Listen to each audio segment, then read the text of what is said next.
Hello, everyone. Welcome back to the Frances Fogel Story Strategist podcast. My name is Frances Fogel, and today I have a guest who I'm actually meeting for the first time called Fraser Southey. Fraser is, I'm going to actually refer to Fraser's LinkedIn to describe Fraser because I read this and I thought it was a great description. Unsurprisingly, because he is an experienced copywriter and creative advisor, specializing in two areas: sustainability and ESG reporting, brand creation and expression. And I also like what Fraser says next, which is that he wrote, I first wrote about sustainability, then called environment and society in the mid-1990s. That makes me a bit of a pioneer and also a mature presence. Such a lovely way of saying that he's been around the block. I heard he was very experienced from my friend Beth, who I asked originally to come on the show to talk about sustainability reporting. And Beth said, oh, no, you want to talk to Fraser about that. And if you want an example of an absolutely banging website, please go to Fraser's website, which is an example of one of the most confident and creative websites I've seen, and I've seen a lot of them. It's frasersouthey.co.uk. And on the website, what Fraser very cleverly does is use far less words than more, which is always great, and has included a number of testimonials from clients, and Fraser's worked with quite a list of impressive clients in his life. One quote that he includes from M&S, who he has helped with their sustainability reporting, goes like this. Fraser has provided the voice of the M&S Plan A report for a decade, helping us win a Best Global Sustainability Report Award for the past 3 years. Just to explain, before I hand over to you, Fraser, what it is that I wanted you to come and talk about today. I am helping purposeful founders in London and the Southeast to use stories of theirs to underpin 4 things that I think businesses can always do a bit better in, or often can do a bit better in. And those 4 things are marketing and sales, employee engagement, not employee well-being, customer loyalty, as opposed to customer retention, and I choose my words carefully, and community care. And like you, I now am going to be calling myself a, what do you call it, mature presence in the world of corporate social responsibility, CSR, as it used to be called. It's kind of adapted into CR. But 20 years ago, I started writing about the public-private dichotomy and corporate sponsorship and what role it plays in society, with a particular interest at that time in the arts. And so both my undergrad and postgrad dissertations are all about corporate sponsorship of the arts. And that took me on a really interesting journey, and I've kind of been banging on about it for about 20 years. So yeah, like you, I've nerded out on this for quite a while. And one of the things that I really want to take pains to educate founders, leaders of purposeful organizations in is essentially, whitewashing, greenwashing.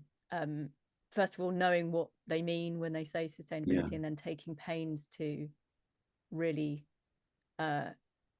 be honest. And so that's what I wanted to have you on the show to talk about really today. But I think the power of storytelling and the power of copywriting is, of course, something that you can talk about more widely. Yes. And that's going to be of interest to my listeners as well. So welcome. And may I just ask you to now tell us, as I said to you, what is it that turns you on in the world, and why have you been doing this work for such a long time? And who are you, and where do you come from, and where are you? Well, where do I come from? That's a good start. And thank you for the lovely things you said about my website. There's one flaw with that wonderful website, which is really hard to update. So it's a bit out of date. And the lesson I learned from that is you need a good content management system if you're not a designer. Where do I come from? I come from West London, working class background. Father's family is from sort of the West Country, farming folk, the extras in Thomas Hardy novels, really, you know, farm people. And on my mother's side, there's some exotic stuff, Argentinians who were bow and arrow makers in London in the early 19th century. That's quite fun. And I know all about this because my dad did that work. Moving swiftly on, went to grammar school, always loved writing. My family are very loquacious. My wife would confirm that to marry into my family was to marry into several generations of chatterboxes. Absolute. My mother never stopped talking. And I think that's why I kind of was born hearing stories, telling stories. I sort of don't really understand what living is, if not a story that is unfolding in front of you, you know, sometimes under your control and sometimes not. But anyway, and I was good at writing at school, but I got sick of studying English, so I went to university and studied sociology. And then I knew I wanted to write, and I sort of moved around the world a bit. I met my wife in Brighton where I was studying. She lived in London. I came to London through a friend. I got a job in breakfast television, TVAM as it was called then. And I was called a kind of production assistant, but what I really did was worked in the post room. I then needed some money, so I went to work for the Daily Telegraph, not as a sexy journalist, but as a selling classified advertising space for buying houses, that sort of thing, and then jobs. And people would ring up, or we would ring up people and ask them, do you want to advertise your house in the Telegraph? And if they were smart enough to say yes, they would then say, well, what should I say? So in a way, the job was about writing small ads, which when I think about it is really the basis of everything I believe about commercial writing, that you're always selling something, you know, whether it's a product or reassurance or you know, or truth. And that was a really good honing ground for understanding that, you know, why bother people with words if they're not there to benefit them in some way, or you're not asking them to do something with what you're saying to them. And I used the small ads I wrote to get a trainee copywriter place in an ad agency, and did quite a bit of ad work. And then I shifted from advertising to design because I got offered the job to be a creative director of the design agency, which was a graduate recruitment agency. And then that got bought out. Sorry if this is going on a bit. That agency was bought out by a big London agency called Paulfley, which was a corporate reporting agency. So by now we're into the 90s, and you know, they're merrily producing annual reports for everyone, for loads of people, including Marks and Spencer's. I'm kind of creative directing them and writing the less boring bits of the reports and the kind of creative bits, you know, the features, the bits about our global markets or our people around the world. And that evolved because the clients started to say, hang on, we need M&S. We need to talk now about environment and society. So we need what we think's an environment and society report. And so I worked on their first report, which had not much else in it, except that even then all M&S eggs were free range. And there was, you know, this is almost pre-carbon emissions crisis. You know, we were just merrily talking about all the nice things they were doing. And finally, around the early 2000s, I got sick of working in agency.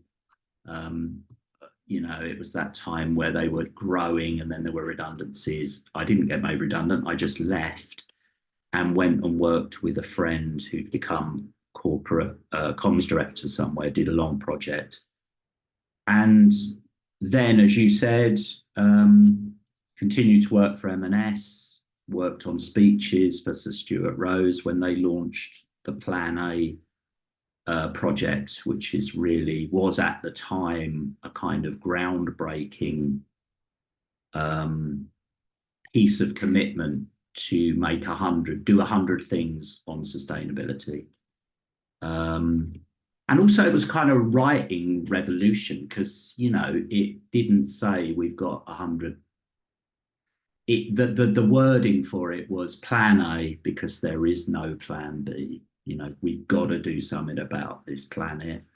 And I really liked that. I liked the language, and Stuart Rose was a good person to work for on speeches because he's very plain speaking.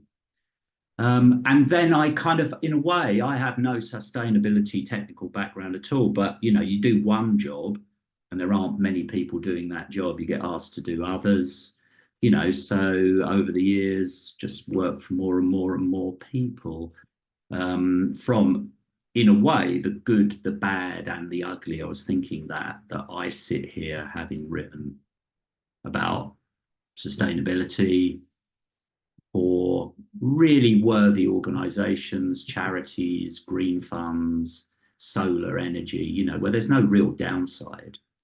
But I've also written for big, oil extracting organizations and sort of, banks. And the area I probably know best is retail, to be honest, because of M&S. I've also worked for Ferrero, Associated British Foods, Primark, the North Face, a lot of different people. So that's where I come from and where I am now. And in parallel to that, because all of that sustainability stuff is very seasonal, very report driven, there's a deadline, we produce the report. I do a lot of contrast work in summer on just kind of branding, pure brand development, brand origination, telling brand stories.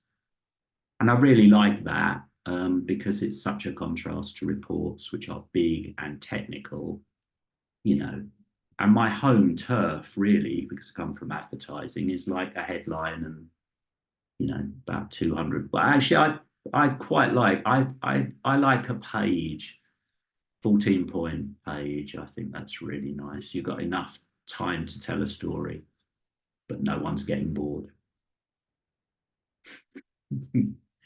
So, yeah, that's who I am. That's what I do. Where do you want me to go next? What do you want me to talk about next?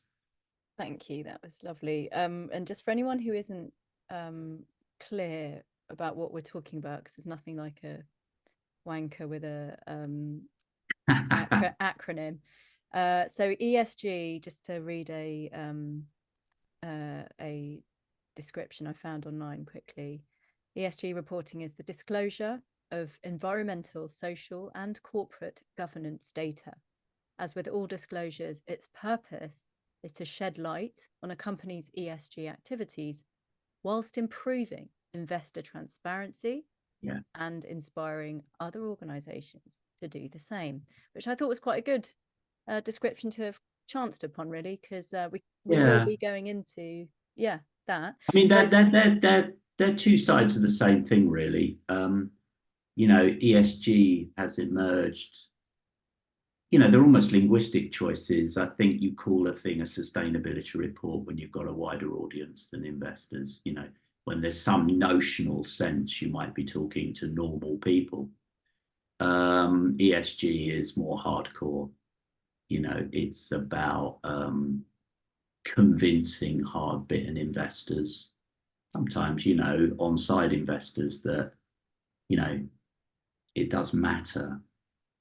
And it really does matter because, my pension fund will be in companies, as your pension and everyone's pension will be, if they've got one, will be in companies. Mm-hmm, mm-hmm. And there's a kind of feeling I'd rather my pension was not trashing the planet.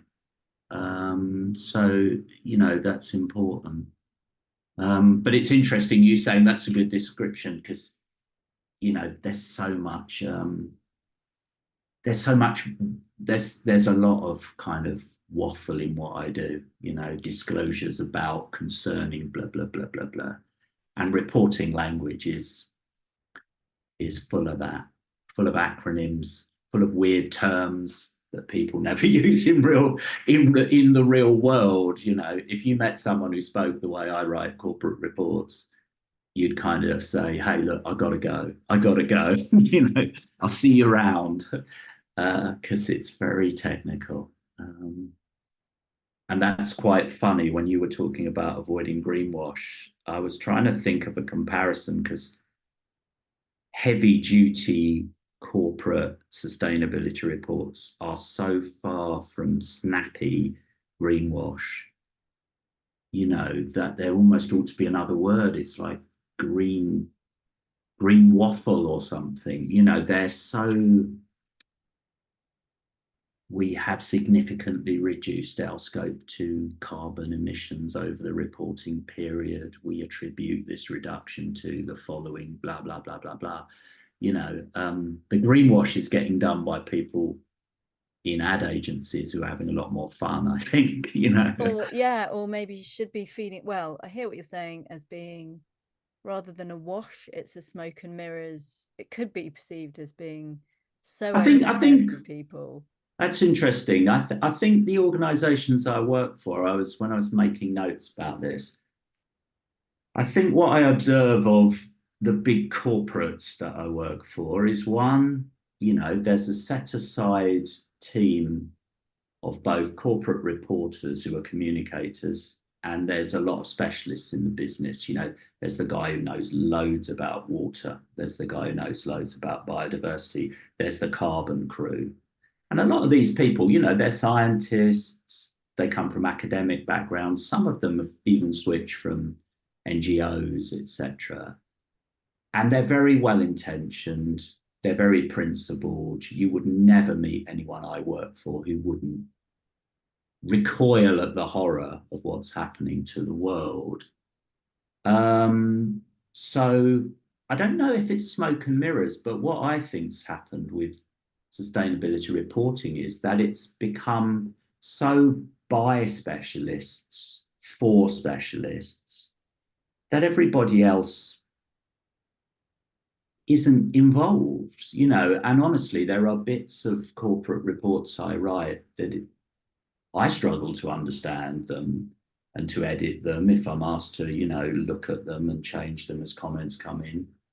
That if you gave them to a normal person, they just wouldn't mean anything. So in that sense, it's smoke and mirrors, but it's, in a way, I think what's worrying is it's not deliberate smoke and mirrors.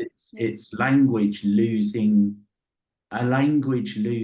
touch with the constituents that it serves. Do you know what I mean? And one of my abiding drivers for everything I do has always been that, you know, my mum or my dad should be able to understand this.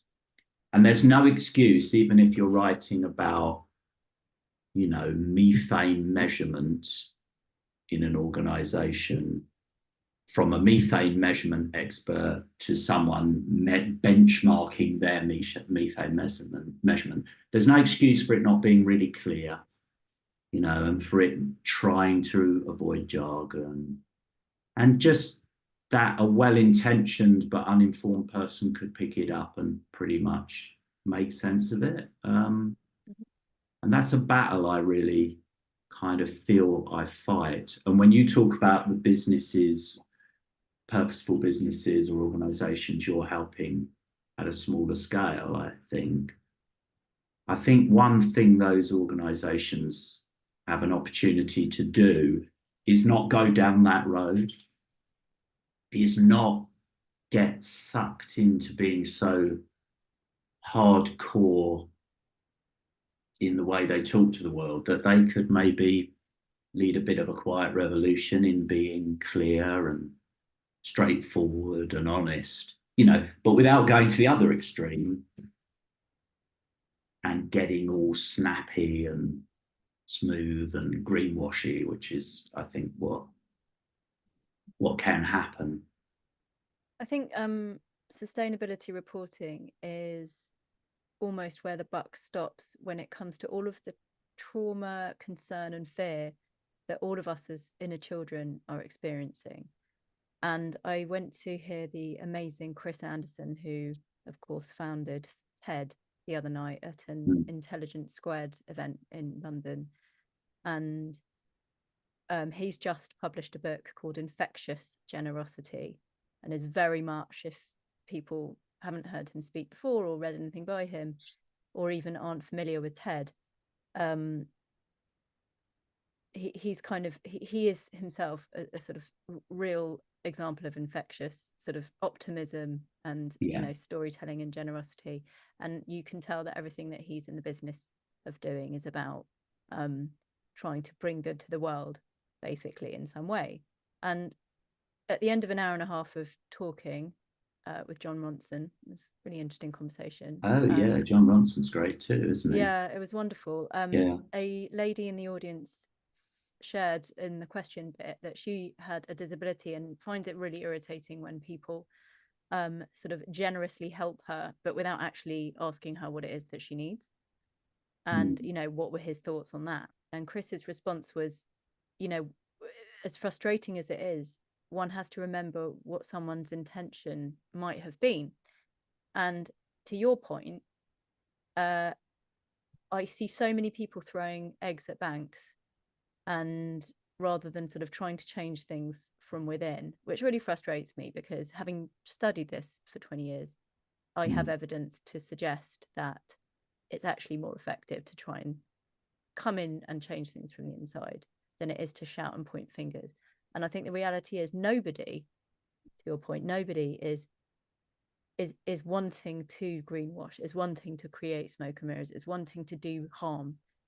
And the question is, how, as good intending, generous, kind-hearted human beings who are also inner children, can we move forward one step at a time and talk about, in a way that everybody understands, something that, you know, everybody should be understanding and should be reading about and should be talking about. That's really interesting. I mean, it's funny because in a way, I don't know why, but I'm very optimistic about humans, you know. I think we're a supremely, I can't remember why, but at one point I was in a conversation about what's the defining characteristic of humans. And I actually decided it's that we're flexible and adaptable. That was my outcome. What advantages us as a species is, you know, if the world gets freezing cold, we manage to survive. And if it gets boiling hot, we seem to manage to survive. We're good at adapting. So I think we'll find a way through. Maybe that's naive optimism. You know, and yet on some other level, it would feel like there isn't much reason to believe that, but I do.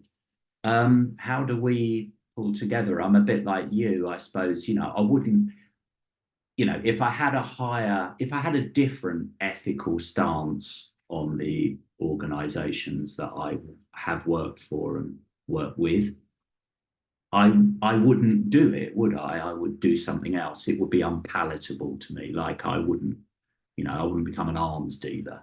It would be off my radar, and I wouldn't sell cigarettes and stuff like that.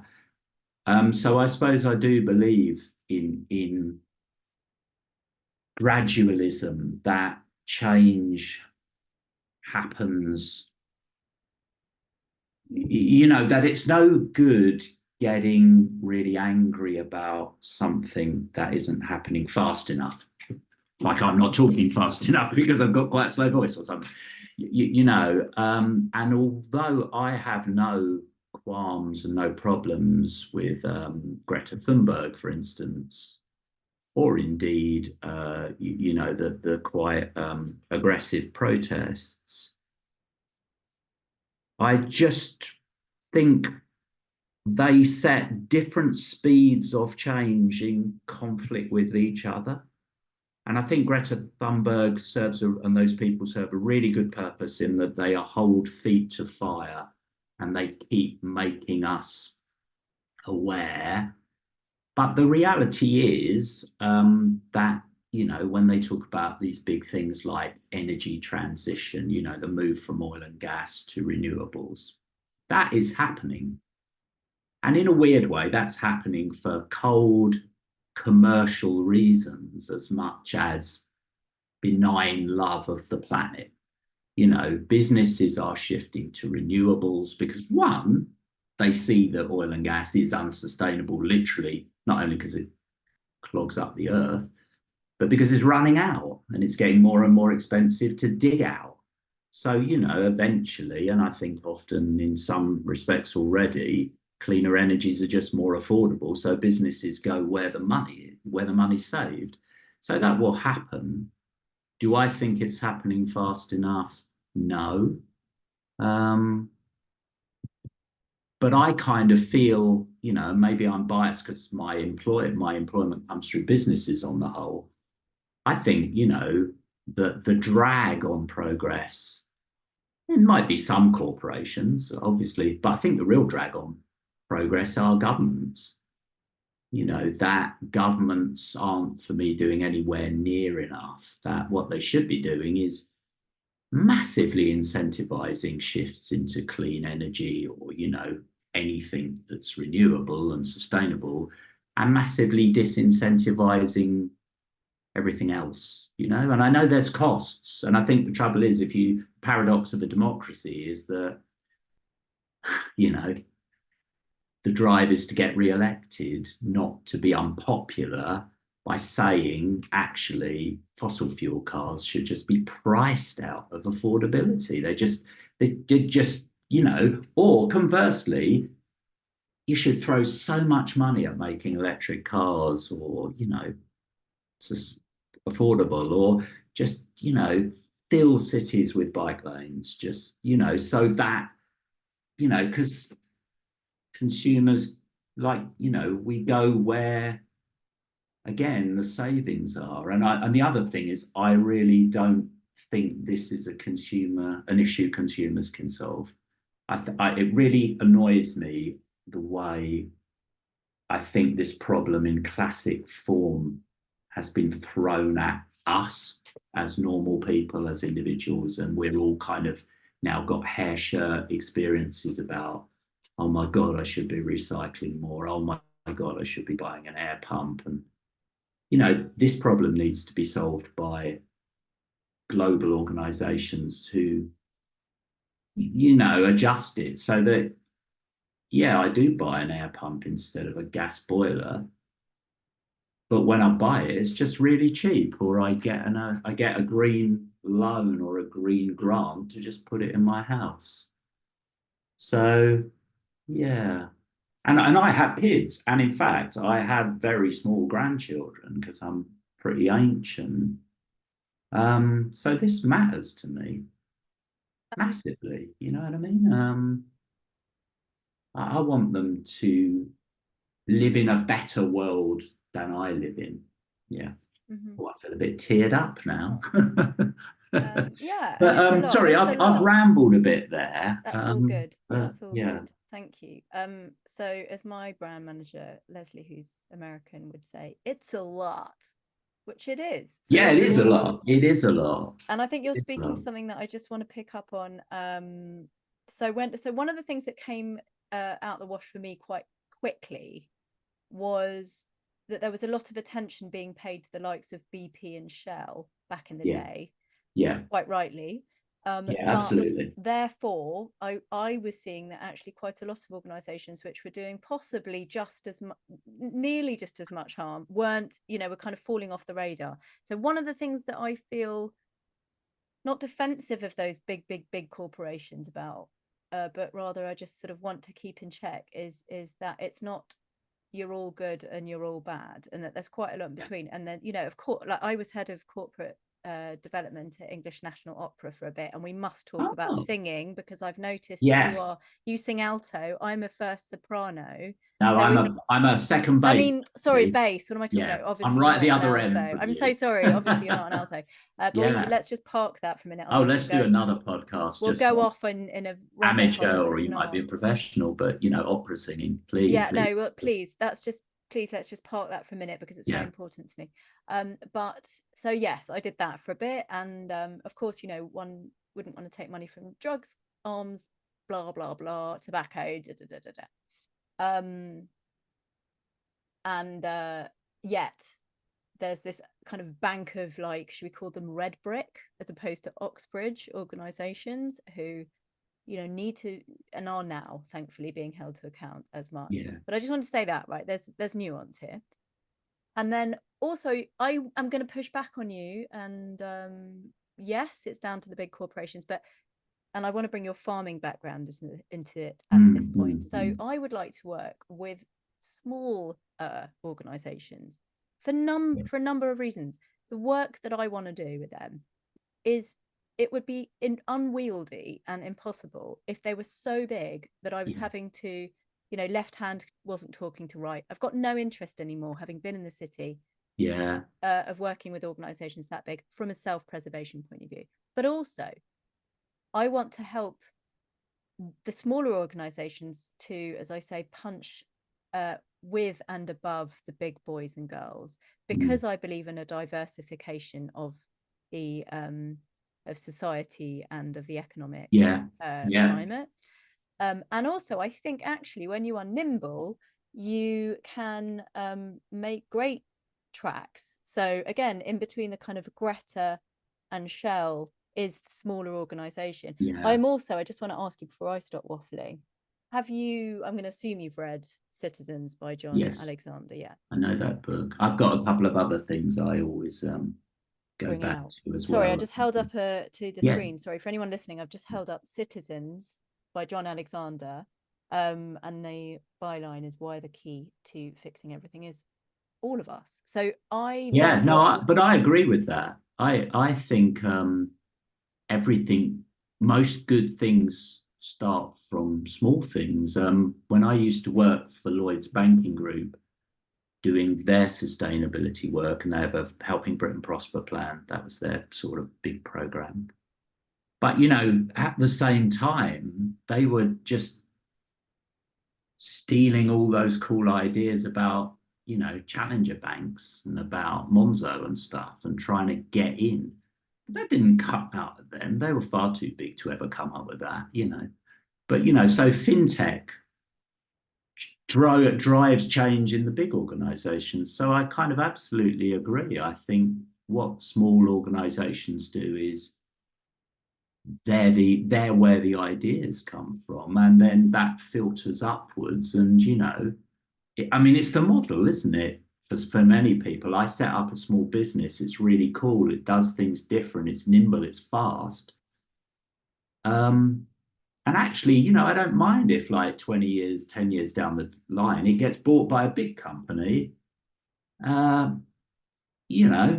because I can scale it up, and also I'm made for life. So I absolutely believe in localism, actually. And that's something I was brought up to believe in, because on my father's side, that farming is associated or comes from a West Country Methodist tradition, and my grandfather was a dyed-in-the-wool Labour member and Labour mayor. My father is in his mid-80s. My father is still an activist. I sent me a photo yesterday of him on a picket line, save a post office in Southall, where I grew up. So your slogan, I wrote it down. What is it? Your 3 words really resonate with me. I think better, braver, bolder. No, better. That's my other company. Yeah, better, no, bolder, I really do believe.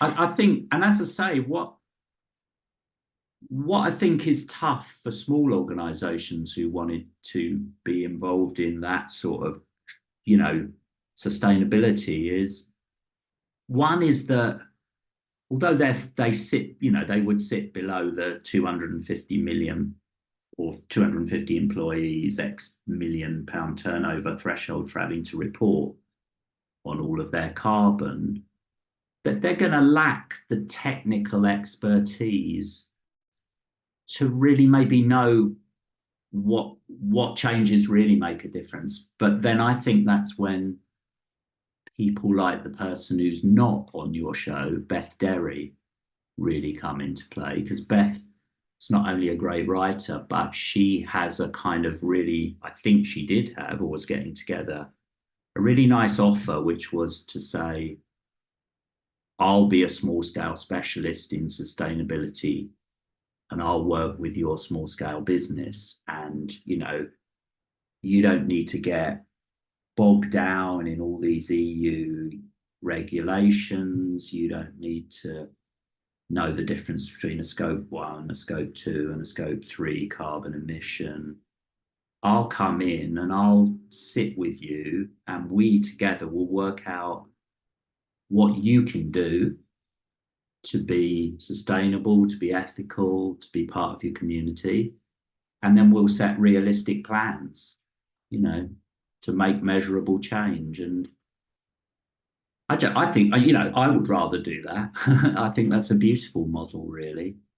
Can we talk about the farming thing? I want to share. Yeah, sure. Sorry. Yeah, please. No, not at all. This segues beautifully into it. So I want to make you aware that when I fantasize about the kind of businesses that I want to work with now at this point in my life. So yes, thank you. I also co-founded a community for coaches, or people helpers, as I like to call them, called Better, Bolder, Braver. So that takes a day or two of my life up. And that's wonderful. And I have about 60 members in there at the moment. And I love that work very much. And Frances Fogel, Story Strategist, is the one that this podcast is dedicated to. Okay. And the kind of people that I would like to work with on that front are founders and leaders of these purposeful companies in London and the South East that are not very big. And when I fantasize about who they might be, often what comes to mind is a piece of land or a building. So a piece of land, somebody who's taken over from their parents, from their grandparents, a farm that they have gone some way already to pivot because they've had to for income, and they might have a glamping site, they might have a yoga studio, they might be hosting corporate events, and so they will have a really interesting background, a really interesting story. I'm reading Wilding at the moment by Isabella Tree. And so I've seen the book. You'll have to forgive me because I do not have a background in farming, but what I'm trying to educate myself around at the moment is, let's call it the shadow side of, British history in all of its guises. I have to say to you that I'm the daughter of a psychotherapist. And so for me, the term shadow side is just something I've kind of been brought up with. And one of the things that actually really bothers me is people in marketing and sales and advertising who are in the business of helping people present these very shiny, toxic stories without holding space and giving people the opportunity to kind of own the shadow sides of those stories. And of course, with farming, there is a shadow side. And, as an example, after the war, everybody was encouraged to dig for victory, which essentially meant to wipe out a lot of the wildlife in this country and turn all of the land into arable land. And there was just an absolute unnecessary excess of grain and milk. I don't want to go into, I'm not vegetarian, but I've read bits of this book and others where I've just gone, can't deal. But so you've got these people who are sitting on these massive bits of land that they're having to pivot because British farming is not what it was. And they've got these sort of shadow stories that they need to be able to kind of talk about and own and digest and process and say, you know what, we're going to be citizens. We're going to show up as farm owners. We're rich. It's not our fault. Or we were rich. It's not our fault. We're landed gentry. It's not our fault.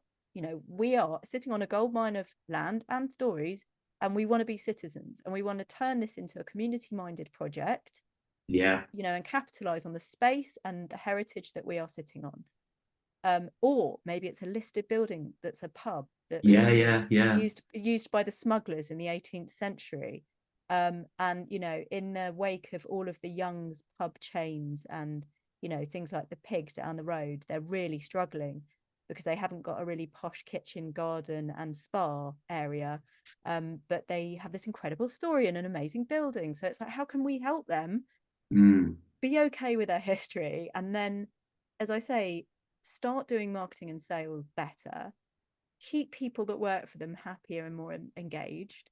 The other book I'm going to hold up for Fraser at this juncture is Seth Godin's The Song of Significance. I don't know if you've No, I come don't across know that. that, Seth but Godin being the godfather of marketing, of course. I'm always on the lookout for a good Yeah. So this one's read. great because Seth writes a lot, obviously, about all of the marketing things. But this one is about feeling significant in the world and working with organizations to help people feel like they're part of the story. And that's why I choose the phrase employee engagement, not well-being, because so much learning and development and HR has, you know, understandably thought that putting a nice yoga workshop in the diary or making sure they've got the right childcare vouchers available for people is the way to make people happy in the workplace. But of course, I think we're seeing more and more that it's about making people feel part of this, you know. Yeah, absolutely, absolutely. I think I love your model of the farm having the land, and that's interesting to me because one of the most enjoyable projects I worked on recently was for a green energy, a solar energy fund. And when I say there's no downside, there really wasn't, because what they do is they get people to invest. I mean, unless you're, you know, you don't like the whole market model of investment and capitalism, but set that aside, their purpose was to get people to invest in starting more and more relatively small scale solar farms across the UK. And there was a nice spin story to that, not spin story, a spin off, because it was genuine. That, you know, the nice things about solar panels now is that you can plant them on a bit of land that you're not really using, as long as they face south. And then you can use, their model was to use the space as a biodiversity hub. So you let the land around the panels, which are raised a bit wild, and they then become, you know, little eco corridors which bring pollinators onto farms, and, you know, you could even graze on them. And their findings was that far from, you know, far from farmers hating the intrusion of solar farms onto their land, if they were done properly, they become really collaborative ventures, because the farmer obviously is allowed, takes some of the energy, the rest is sold back into the grid, and you know, good traditional or non sort of hyperchemical ways of farming are encouraged, because pollinators are coming. And yet, when you look at the government, this government, in my view, has tried to fetishize solar just to win a few votes by saying, you know, we promise you we won't scar this landscape with any more solar panels. But, you know, I'd rather look at a picture of a few solar panels with some nice wildflowers around them than, you know, a great big sort of you know, a fracking site. So I do think, and yeah, it's interesting, isn't it, how you're talking about the bright, shiny marketing stories. Whilst writers can be of great benefit, sometimes the tendency of the writer is, because, you know, my background's advertising, not journalism. And I used to work on a project together with a journalist. And what I found interesting was that his drive was to find the truth behind the story. And perhaps to my shame, my interest was in telling the story. I didn't really kick up much about what we were being told to say, but I had a real interest in language, and I wanted, you know, it's an awful thing to say, but if you ask me to tell a lie, I want to tell a really beautiful lie, really well written, you know. And the same is for truth. But I think what I'm saying is you have to be careful because writers can be part of a problem because, you know, with all good intention, if you love writing, if someone says to you, come and sell something for me, you can get caught up in the, oh, I really want to sell this and forget that it's actually not worth buying. You know what I mean? Yeah, So I think we need to I I think think we have none of to, us are bad. There's no one in the world that is ill intent. I'd like to think, right? I think we agree no, on that. well, maybe some, maybe a, Maybe, but even those people who are doing the most horrendous things now, one would, you know, probably like to, well, not like, but I would prefer to imagine they're just not stable, frankly, and yeah, no, I know what you you know, as mean. I opposed think to that they're they're not not to be put well, in perhaps. positions of authority, and the fact that they are says more about the people voting them in. You know, we cannot point a finger and abjure ourselves of responsibility. We all have a part to play, even the writers. And you know, it's not, as I say, you know, for some people it's, you know, they're really rich, it's not their fault. You're an amazing writer, it's not your fault. So yes, you've got caught up, turned on, and brought in and paid to come up with wonderful stories. Where does that leave you now? It leaves you in a position of having seen, read, digested, had to kind of get your head around some pretty punchy, complex things in order to tell a story that is clear, that your grandpa could understand, Yeah, but also that's, yes, compelling and good for the investors. But now it's the now what, right? So now what do people like us do with that knowledge and with that power and that ability to persuade and that ability? We can pivot quickly. yes, I want to say, because we're actually coming up for time, which is always amazing for me when I have these amazing conversations. We will have another one, I'm sure. That where I'm sitting on a gold mine now and having these wonderful conversations on the podcast and just having amassed over 20 years friends in the worlds of marketing, sales, and you know, HR, L&D, user experience, community care, all the rest of it, is that when I work with a founder or a leader, I am able to point them to experts if needs be. So, for example, if I were to be needing somebody to come in and write some reporting about why somebody was doing amazing work on a farm, yeah, you know, yeah, I would yeah, know yeah, that I could call you, right? You know, yeah, and it's that candid conversation of, we really want to be honest, we really want to be doing the right thing in the world. How can this report, how can this sustainability absolutely. report actually push the dial for people in our community, for our people who work here, for our, you know, for our customers, to know that we are someone worth investing in, and we are, you know, whether that's in terms of Yeah, time and yeah. energy and, you know, Those custom. networks are there, aren't they? You know, But we can only move the dial in a nimble fashion if we are in the position of, you know, yeah, working with smaller organizations, very purposeful, passionate people. Maybe it's because they want to step away and they want a legacy plan that's robust. Maybe it's because they feel alone, and they have a high turnover of staff and they really want people to feel more engaged. To your point earlier, it might be the bottom line that's actually propelling this, but that's okay. It doesn't yeah, matter. no, absolutely, absolutely. I mean, I would love personally, you know, have worked with a lot of large organizations, but I've done things with smaller organizations. I would like to work, in a way, what you're saying, I wish there was a parallel level for all of people who have comms, different sort of comms specialisms, to kind of come out of where that, the surface that they play on, like, and what in a way sustains them financially, and move to a level where there was a network of a kind of more benignly intended intention to move the dial. What stops people being together is an ability to come together. Do you know what I mean? It's just, it takes. And interestingly, I thought one of the things I thought in lockdown, when I talked about humans being adaptable, is no one really organized lockdown for us. But as communities, from as far as I can see, and with the help of technology, we actually did it.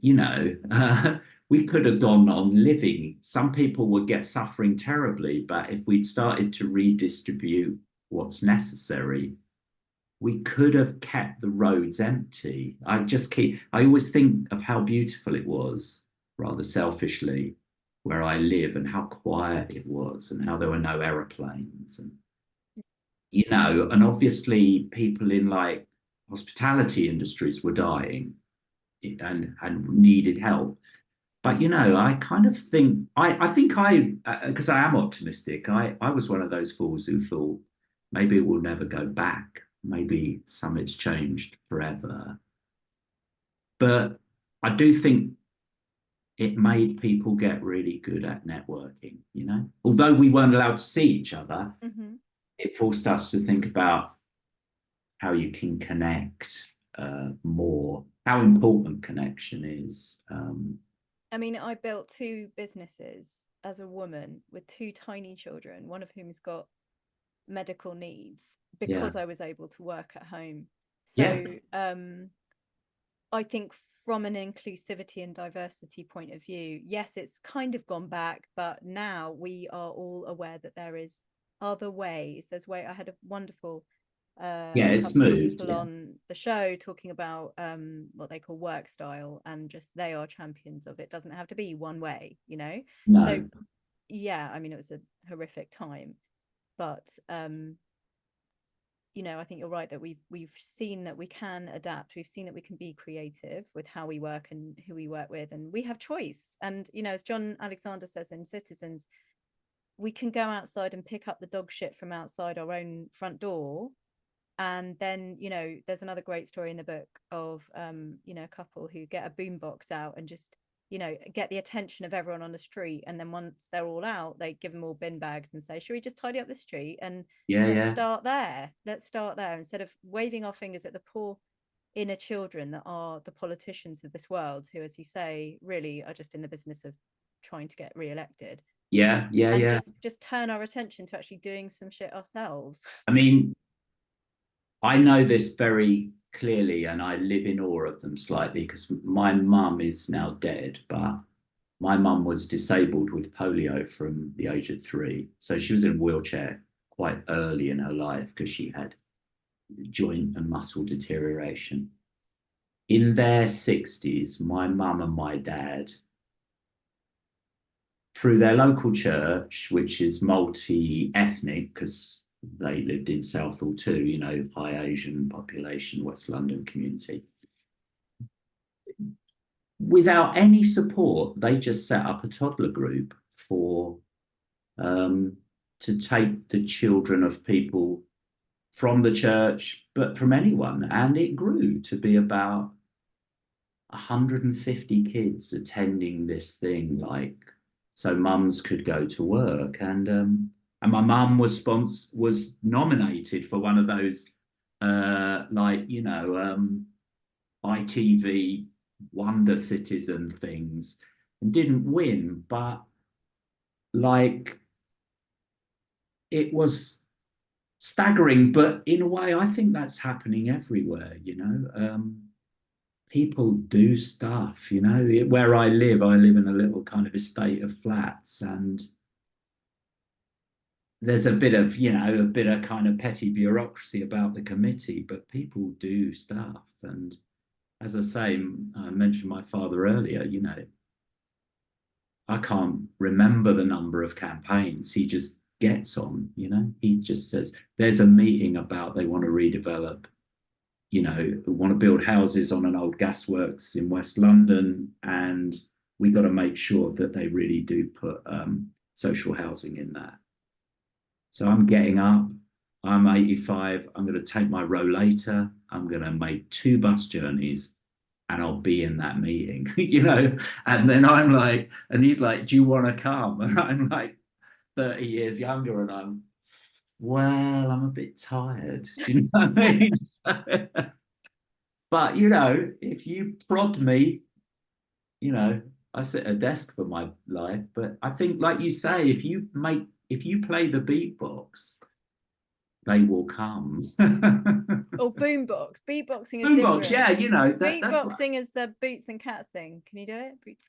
no, but I think we Different. want to be galvanized. I think people If I like, wasn't running a community over there, I would not have the faith to do this thing over here, because having run a community for 3 years online, yeah, thanks to lockdown, I am now so warmed by, incentivized by the power of people to come together and do good, that I have all the confidence to apply it to what I want to help founders of businesses like imagine over here, because I know I've seen it work, and I made it work myself. And who am I? I'm just a mum, right, from oh, northwest it's London. brilliant what you're doing. I'm the sort of person, I have a lot of ideas. I was creative director. I have that kind of brain. If you Myers-Briggs me, I'm the one who's in the room to have the ideas.